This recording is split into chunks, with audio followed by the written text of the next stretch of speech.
बिस्मिल्लाहिर्रहमानिर्रहीम अस्सलाम वालेकुम नाज़रीन, मैं हूँ आपका मेज़बान दानिश अंसारी और आप देख रहे हैं मेरा YouTube channel Danish Ansari official. नाज़रीन, आज हम बात करेंगे मलिक महबूब साहब से। आप सबके फेवरेट हैं, मशहूर एस्ट्रोलॉजर हैं। अस्सलाम वालेकुम मलिक साहब, कैसे हैं आप? वालेकुम अस्सलाम, अल्लाह का शुक्र है। आप बताएँ कैसे हैं दानिश भाई? अल्हम्दुलिल्लाह मलिक साहब, मैं भी ठीक हूँ। मलिक साहब, पाकिस्तान के हवाले से बहुत बड़ी खबर आई है। अमेरिका की डायरेक्टर नेशनल इंटेलिजेंस ने कहा है कि पाकिस्तान समेत रूस, चीन, शुमाली कोरिया और ईरान ऐसे जदीद मसाइलों पर काम कर रहे हैं जो अमेरिका तक भी पहुँच सकते हैं। इन ममालिक को इन ये सलाहियत हासिल करने से पहले ही रोकना पड़ेगा। सर, ये बड़ी तशवीशनाक खबर है। यानी कि पहले ही पाकिस्तान में ये तशवीश पाई जा रही थी कि ईरान के बाद अगला टारगेट पाकिस्तान होगा, और अब उनके जो इंटेलिजेंस चीफ है अमेरिका की, उन्होंने भी इस बात की तस्दीक कर दी है। क्या वाक़ई पाकिस्तान अगला टारगेट हो सकता है अमेरिका का? क्या वाक़ई इस तरह की हमाकत की जाएगी वेस्ट वेस्ट ममालिक की तरफ से? मुझे नहीं लगता कि डायरेक्ट जो है ऐसे मामलात होंगे, ये इनडायरेक्ट वे में ज़रूर हो सकती है और इसके आसार बने हुए हैं। मैंने पहले भी बताया, मार्च से मई तक का जो टाइम है, पाकिस्तान को बॉर्डर से बहुत खतरा है, बहुत ज़्यादा खतरा है। तो ये टाइम अल्लाह करे खैरियत से गुज़रे। आज यूएई ने तस्दीक की है कि वो अमेरिका में 1.4 ट्रिलियन डॉलर की जो अपनी सरमायाकारी है, उसके वादे पे हम कायम हैं और हम सरमायाकारी करेंगे अमेरिका में। ये यूएई ने यकीन दहानी कराई है। सर, इस जंग के असरात अमेरिका की इकोनॉमी पे आप क्या देख रहे हैं? क्या ये बातें सिर्फ सरमायाकारी की यकीन दहानी तक ही महदूद रहेंगी, या वाकई अमेरिका की मईशत पे कोई बड़ा डेंट आप देख रहे हैं? क्या फ्यूचर देख रहे हैं अमेरिका की मईशत का? मुझे नहीं लगता कि ये पॉसिबल है, क्योंकि जो क्राइसिस आ रहे हैं, शायद कह सकते हैं कि बातों के ख्वाब दिखा रहे हैं, ख्वाब ही रह जाएँगे। रियलिटी में मुझे नहीं दिख रहा है। इसमें टाइम लगेगा और अब जो क्राइसिस शुरू होंगे, इसमें अमेरिका नहीं बल्कि बहुत सारे वर्ल्ड के जो ममालिक हैं, उसको डेंट पड़ने वाला है। तो मुझे नहीं लगता, पहले यूएई इन चीज़ों से तो निकले, फिर वो इन्वेस्टमेंट की बात करेंगे ना। Okay sir. अच्छा सर, दिन ब दिन जैसे ही दिन गुज़र रहे हैं, हमें रोज़ाना खबरें सुनने को मिल रही हैं। एक खबर सामने आई है कि इसराइली हमले में ईरान के इंटेलिजेंस वज़ीर इस्माइल ख़तीब जो हैं, वो जाँ बाहक हो गए हैं। सर, आपने 2 रोज़ कबल भी बता दिया था कि खबरें कब मिल सकती है। क्या आइंदा आने वाले दिनों में भी हमें इसी तरह की खबरें मिल सकती हैं? ये बस हमें बता दें, कोई इशारा दे दें बस। तो सर, इशारा यही है, जंग में तो कुछ भी अनएक्सपेक्टेड होता रहता है और ये जो दिन चल रहे हैं, ये सरप्राइज़िंगली बहुत ज़्यादा अनएक्सपेक्टेड है, बहुत ज़्यादा अनएक्सपेक्टेड है। जब तक 29 नहीं गुज़रेगी, 29 मार्च, तब तक मामलात बहुत ज़्यादा हाइप पे जाते जाएँगे। 29 मार्च के बाद जैसे ही केतु अपना नक्षत्र चेंज करेगा, चीज़ों में एक नई मूवमेंट आएगी। मे बी पॉसिबल, जैसे मैंने बताया था जब वो बोल रहे थे ट्रूप्स ऑन ग्राउंड की बात हो रही थी, तो मैंने कहा मार्च में नज़र नहीं आती, फिर शायद इस जंग का जो एक क्राइटेरिया है या यूँ कहें जंग के डायमेंशन है, वो चेंज होते हुए आपको नज़र आएँगे। और पानी में नहीं भूलिएगा, जंग होगी और बहुत खतरनाक होगी। Okay sir. अच्छा सर, आपने अभी ये प्रेडिक्शन भी की थी कि जो गल्फ कंट्रीज़ हैं, उनपे हालात खराबी की तरफ जाते हुए दिखाई दे रहे हैं। सर, कतर में हमला हो गया, यूएई में आज हमला हुआ है, सऊदी अरब में हमले हो रहे हैं, बहरीन में हमले हो रहे हैं। जितनी गल्फ कंट्रीज़ हैं, वो उससे बहुत ज़्यादा मुतासिर हैं, ईरान, इसराइल और अमेरिका की जंग से। और अब जो खबरें सामने आ रही हैं कि इन ममालिक में लोगों को निकाला जा रहा है, जो मुलाज़िमीन की तादाद है वो कम की जा रही है, पाकिस्तान डिपोर्ट किया जा रहा है लोगों को, और तनख्वाहें कट की जा रही हैं। इतना बड़ा बहरान सर गल्फ कंट्रीज़ में कभी देखा ही नहीं किसी ने। हमेशा यही देखा है कि गल्फ कंट्रीज़ तरक्की की तरफ जा रही हैं, तनख्वाहें बढ़ रही हैं, लोगों को नौकरियाँ मिल रही हैं। ये पहली मर्तबा इस तरह हो रहा है। गल्फ कंट्री के ज़ायचे में क्या ऐसी प्लैनेटरी पोज़ीशन बनी हुई है कि पहली मर्तबा इनके हालात इतने ज़्यादा ख़राब हो चुके हैं, और मज़ीद क्या हो सकते हैं, इस हवाले से भी बताइए? देखिए, फाइनेंशियली क्राइसिस आए हैं गल्फ कंट्री में, ऐसा नहीं है, लेकिन ये जो जंगी हालात हैं, उस पे मैं एग्री करता हूँ कि इस तरह के हालात पहली दफ़ा। अब अगर हम बात करें प्लैनेट राहु, 18 साल जब भी ये आता है सददिशा में, मुस्लिम ममालिक में प्रॉब्लम्स बहुत ज़्यादा होती हैं। तो जितने भी गल्फ कंट्रीज़ हैं, अगस्त तक इधर रिलीफ मिलता हुआ नज़र नहीं आ रहा। मैं ये नहीं कह रहा हूँ जंग चलती रहेगी, लेकिन मामलात बहुत ज़्यादा ख़राब होते जाएँगे। अगस्त के बाद जो है एक स्टॉप लगेगा और फिर गाड़ी चेंज करेगी अपना डायरेक्शन, और फिर मामलात कुछ हद तक थोड़े बहुत, मतलब आप ये पूरा साल जो है इधर गल्फ कंट्री के लिए कह सकते हैं कि कुछ खास नहीं है। Okay sir. अच्छा सर, ईरान के कतर पे हमले के बाद आलमी मंडी में तवानाई तनसीबात पे हमले के बाद जो है बुहरान बहुत ज़्यादा पैदा हो गया है, और आलमी मंडी में ख़ाम तेल की जो कीमत है, वो 7% तक बढ़ गई है। सर, ईरान ने तो कहा था कि $200 फी बैरल तक ये चीज़ जाएगी, ऑयल की कीमतें जाएँगी और लोग इसको ज़हनी तौर पे तैयारी अभी से कर लें। क्या वाक़ई $200 फी बैरल तक ये मामला जाएँगे? अल्लाह ना करे सर जाएँ, लेकिन सितारे यही बता रहे हैं। ये उससे भी ज़्यादा जा सकता है।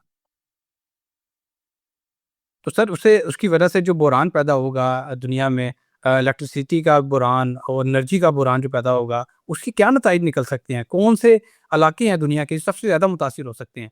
साउथ एशियन कंट्रीज़ मुतासिर होंगी या अफ्रीकन कंट्रीज़ मुतासिर होंगी? कौन से इलाके ऐसे हैं जहाँ के लोगों को ज़हनी तौर पे अपने आप को अलर्ट रखना चाहिए? अमेरिका, यूरोप और साउथ एशिया, इस तरह से आप समझें कि फाइनेंशियल क्राइसिस इस तरह से आने वाला है। साउथ एशिया में नो डाउट, पाकिस्तान में तो अनफॉर्चुनेटली अप्रैल से ही मैं एक्सपेक्ट कर रहा हूँ कि महंगाई का बहुत बड़ा तूफान आएगा। लेकिन ओवरऑल मुझे ऐसा लगता है कि इन एक्चुअल क्राइसिस अगस्त से स्टार्ट होंगे, फिर यूरोप में आएंगे नवंबर तक, and then it will move forward. तो फिर आपको जो है साउथ एशिया में अगले साल या इस साल के बिल्कुल एंड में इन चीज़ों का सामना करना पड़ सकता है। ईरान इसराइल जंग शुरू होने से 7 दिन पहले मैंने आपके साथ प्रोग्राम किया था और आपने बताया था कि मुझे ईरान में रजीम चेंज दिखाई दे रहा है। सर, ईरान की जो सीनियर लेवल की क़यादत है वो बिल्कुल एलिमिनेट हो चुकी है, नई क़यादत आ चुकी है। एक तरह से रजीम चेंज हो चुका है। लेकिन अमेरिका ये चाहता है कि क़यादत वो आए जो वो चाहते हैं, अमेरिका जो चाहता है। क्या इस तरह की कोई रजीम चेंज आपको दिखाई देती है? हो सकेगी, पॉसिबल है? जून तक तो नहीं दिखाई देता, जून के बाद मैं इसके ऊपर वापस से सर्च करूंगा, लेकिन जून के बाद मामला जैसे मैंने बताया था, ईरान के अंदर प्रॉब्लम बहुत शुरू हो जाए। आज से 2 रोज़ कबल आपने ये प्रेडिक्शन की थी कि अगले 3 दिन जो है वो बड़े ख़तरनाक हो सकते हैं।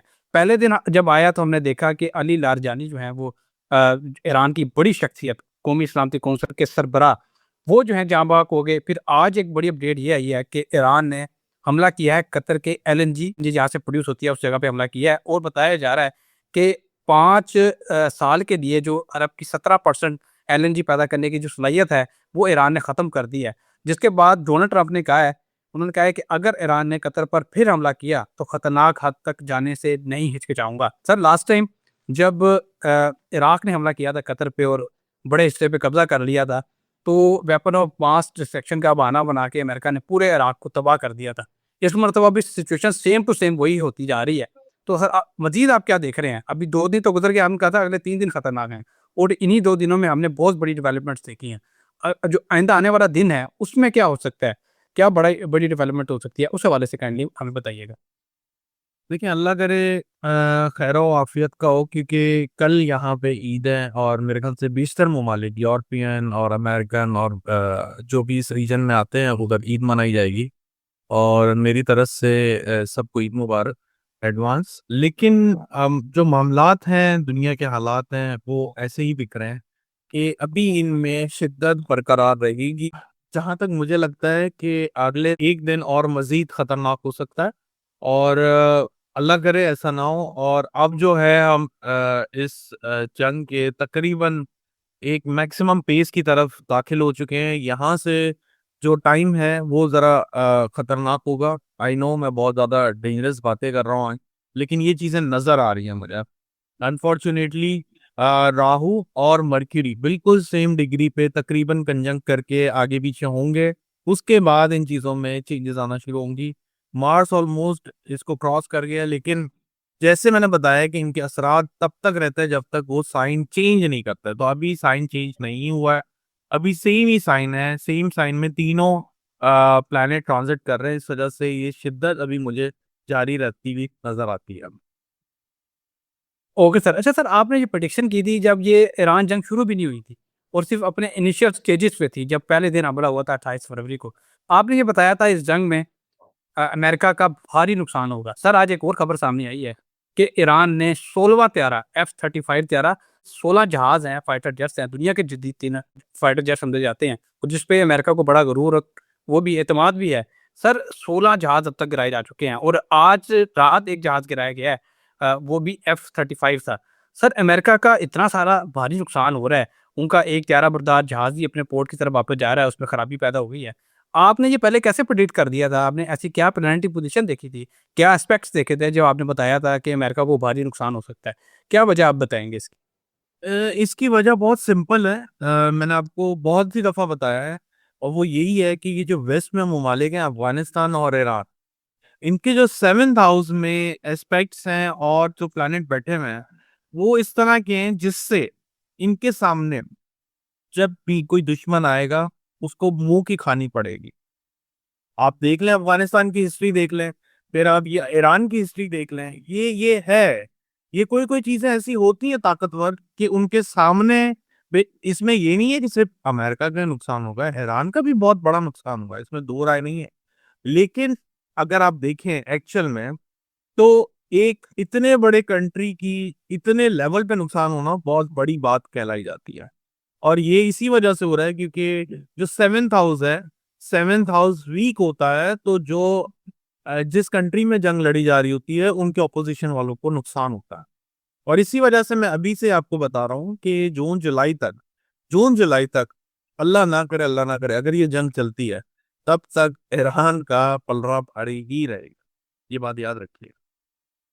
ओके, बहुत शुक्रिया सर, आपने अपने कीमती वक़्त में से कुछ वक़्त निकाला और इतनी ज़बरदस्त प्रेडिक्शंस हमारे साथ शेयर की। हमारे नाज़रीन का भी शुक्रिया, इतना अच्छा फीडबैक देते हैं, कमेंट्स करते हैं, आपके सवालात हम प्रोग्राम में ऐड करते हैं, तो अपने सवालात कमेंट्स में ज़रूर पूछा करें। इंशाअल्लाह नेक्स्ट प्रोग्राम में ऐसे ही दिलचस्प टॉपिक के साथ दोबारा पेश होंगे। अगली वीडियो तक के लिए मुझे और मलिक महबूब साहब को इजाज़त दीजिए। अल्लाह हाफ़िज़।